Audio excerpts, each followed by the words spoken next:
하나님 아버지, 간밤에 우리를 평안히 지켜주시고 오늘 아침에 또 새로운 하루로 눈뜨게 하시니 감사합니다.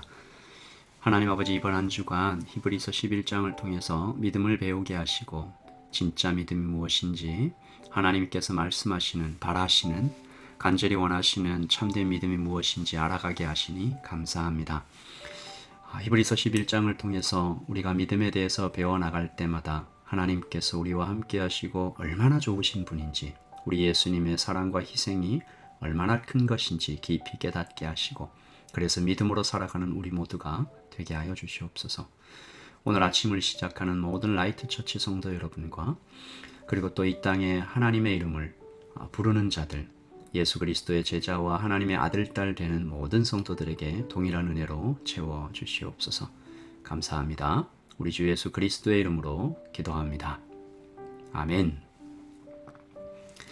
네, 오늘은 7월 20일 수요일 아침입니다. 우리 계속해서 히브리서 11장으로 하나님 말씀 보는데요. 믿음 시리즈 첫 번째 시간입니다. 오늘은 히브리서 11장 4절부터 12절까지 말씀을 함께 보도록 하겠습니다. 히브리서 11장 4절부터 12절 말씀입니다. 믿음으로 아벨은 가인보다 더 나은 제사를 하나님께 드림으로 의로운 자라 하시는 증거를 얻었으니 하나님이 그 예물에 대하여 증언하심이라. 그가 죽었으나 그 믿음으로써 지금도 말하느니라. 믿음으로 에녹은 죽음을 보지 않고 옮겨졌으니 하나님이 그를 옮기심으로 다시 보이지 아니하였느니라. 그는 옮겨지기 전에 하나님을 기쁘시게 하는 자라 하는 증거를 받았느니라. 믿음이 없이는 하나님을 기쁘시게 하지 못하나니 하나님께 나아가는 자는 반드시 그가 계신 것과 또한 그가 자기를 찾는 자들에게 상 주시는 이심을 믿어야 할지니라. 믿음으로 노아는 아직 보이지 않는 일에 경고하심을 받아 경외함으로 방주를 준비하여 그 집을 구원하였으니 이로 말미암아 세상을 정죄하고 믿음을 따르는 의의 상속자가 되었느니라. 믿음으로 아브라함은 부르심을 받았을 때 순종하여 장래의 유업으로 받을 땅에 나아갈새 갈 바를 알지 못하고 나아갔으며 믿음으로 그가 이방의 땅에 있는 것 같이 약속의 땅에 거류하여 동일한 약속을 유업으로 함께 받은 이삭 및 야곱과 더불어 장막에 거하였으니 이는 그가 하나님이 계획하시고 지으실 터가 있는 성을 바랐습니다. 믿음으로 사라 자신도 나이가 많아 탄산하였으나 잉태할 수 있는 힘을 얻었으니 이는 약속하신 일을 미쁘신 줄 알았습니다. 이러므로 죽은 자와 같은 한 사람으로 말미암아 하늘의 허다한 별과 또 해변의 무수한 모래와 같이 많은 후손이 생육하였느니라. 아멘. 하나님의 말씀입니다. 말씀을 한번 읽으시면서 잠시 묵상하시겠습니다.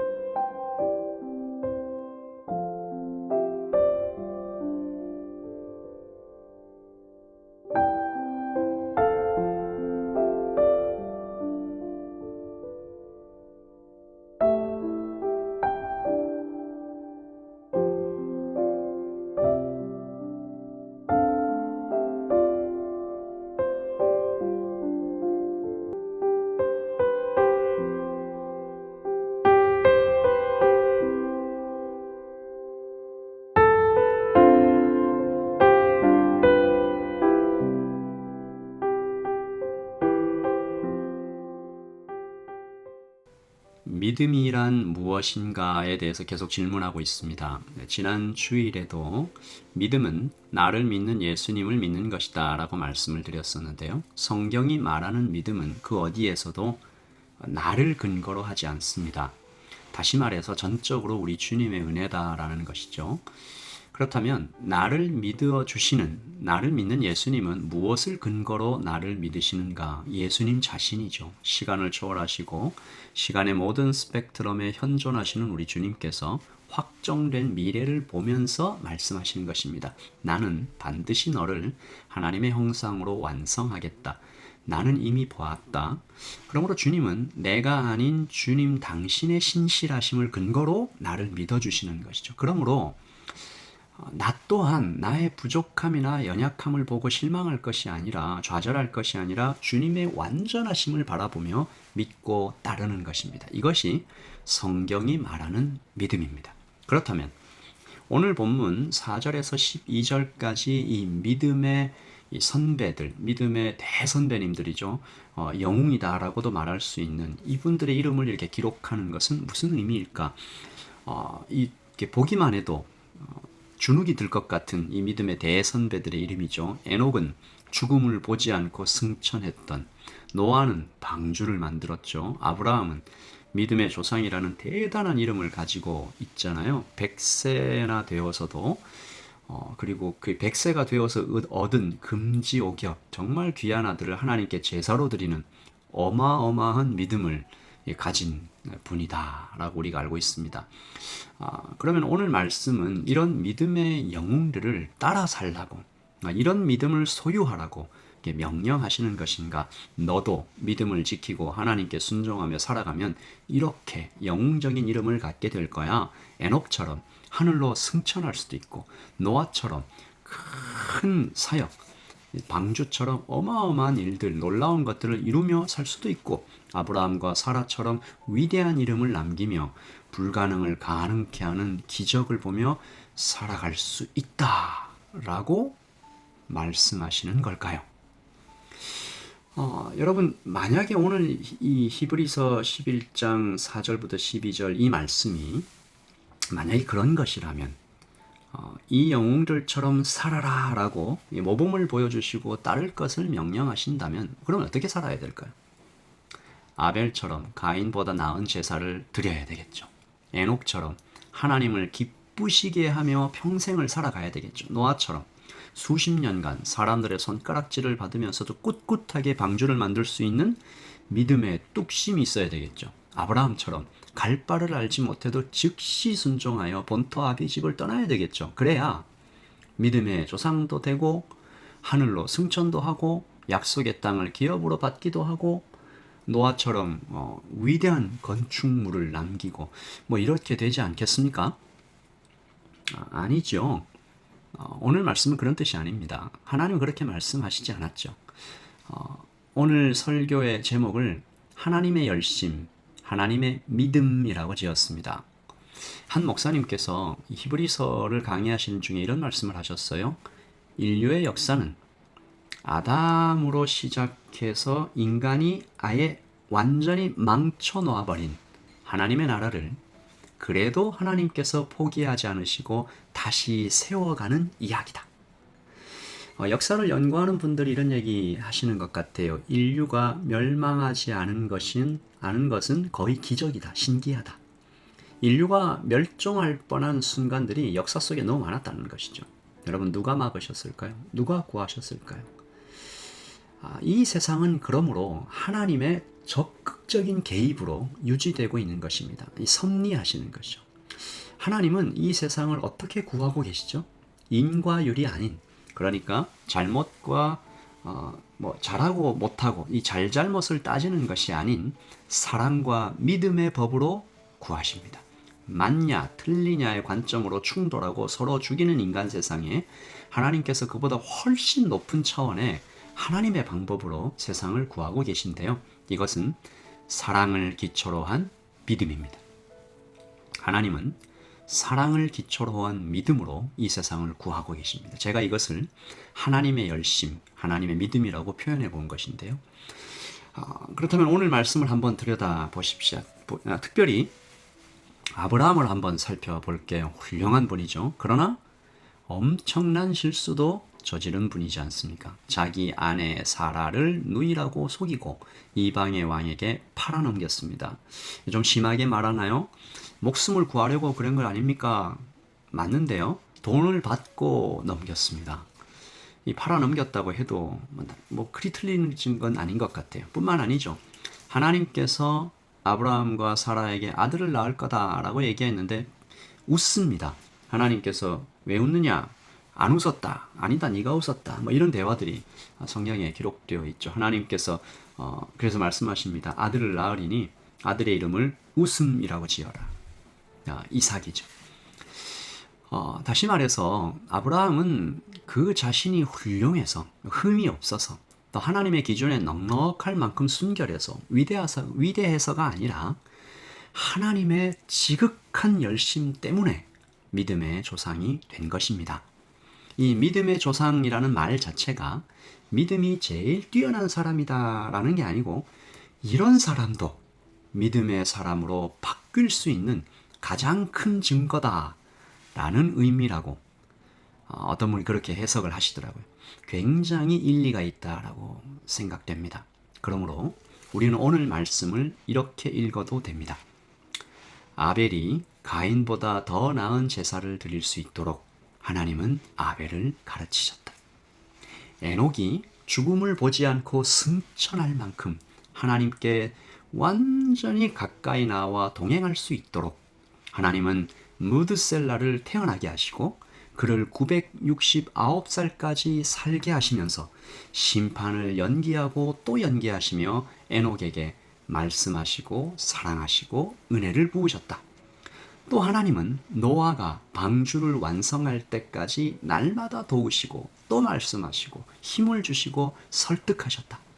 노아가 실수하고 힘이 빠지고 넘어지고 범죄했을 때에도 끝까지 믿어주셨다. 또 하나님은 아브라함과 언약을 맺으셨다. 횃불로 나타나셔서 아브라함은 가만히 있으라 하고 홀로 맹세하셨다. 갈대아 우르에서 가나안에 이를 때까지 하나님은 아브라함에게 밤하늘의 별을 보여주시고 이방 왕의 꿈에 나타나셔서 책망하시고 셀 수 없는 은혜와 사랑을 쏟으셔서 아브라함을 끝까지 믿어주셨다. 그러므로 아벨, 에녹, 노아, 아브라함은 믿음의 영웅이 아닙니다. 믿음의 증거입니다. 누구의 믿음이죠? 하나님의 믿음의 증거입니다. 이런 사람도 하나님께서 살리신다, 성장시키신다, 마침내 하나님의 사람으로 완성하신다. 어떤 방법으로요? 세상의 잘잘못의 법칙이 아니라 하나님의 사랑의 법으로 모든 열심을 다하심으로 그들을 설득하시고 변화시키시고 성장시키시고 일으키신다. 그리고 놀랍게도 그 모든 공을 부족한 이들에게 돌려주시는 장면이 계속 반복됩니다. 더 나은 제사를 드리도록 아벨을 설득시켜 놓으시고는 아벨을 칭찬하시죠. 아벨 너는 참 의로운 자다. 에녹도 그렇죠. 너는 하나님을 기쁘시게 하는 자다. 노아를 향해서는 너 참 방주를 잘 지어서 그 집을 구원했다. 너는 믿음을 따르는 의의 상속자다. 특별히 가장 실수가 많았던 아브라함에게는 굉장히 세심하게 칭찬하십니다. 아브라함아, 너는 갈 바를 알지 못하고 내 음성에 순종했다. 참 잘했다.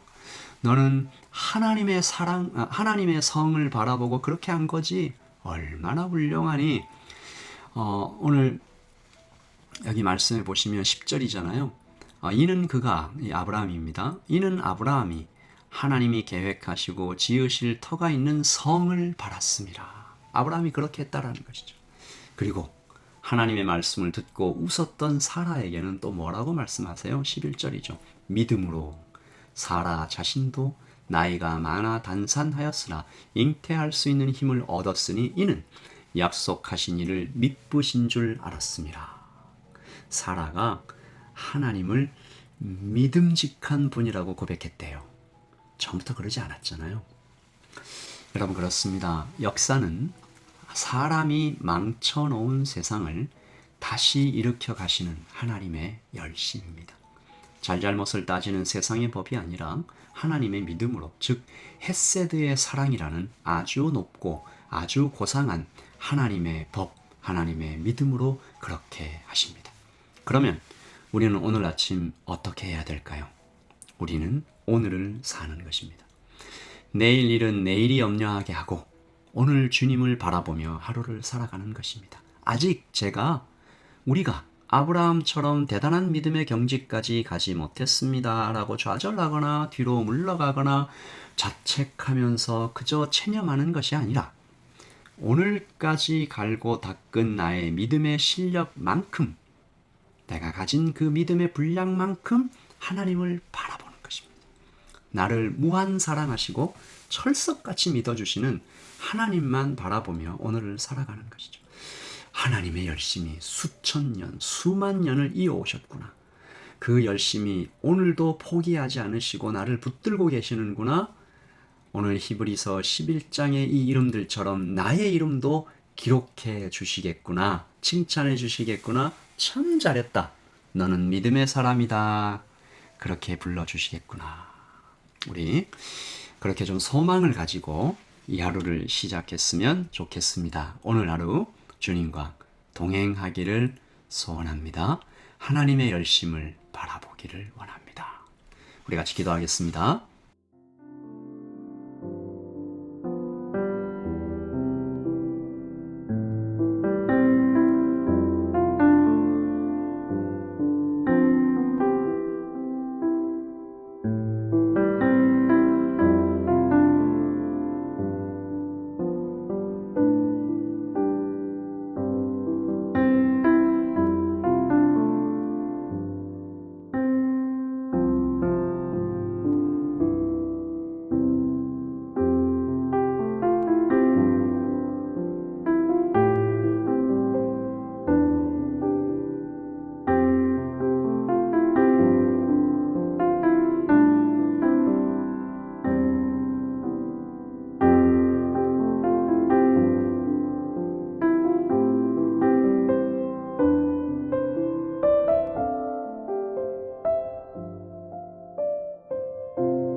주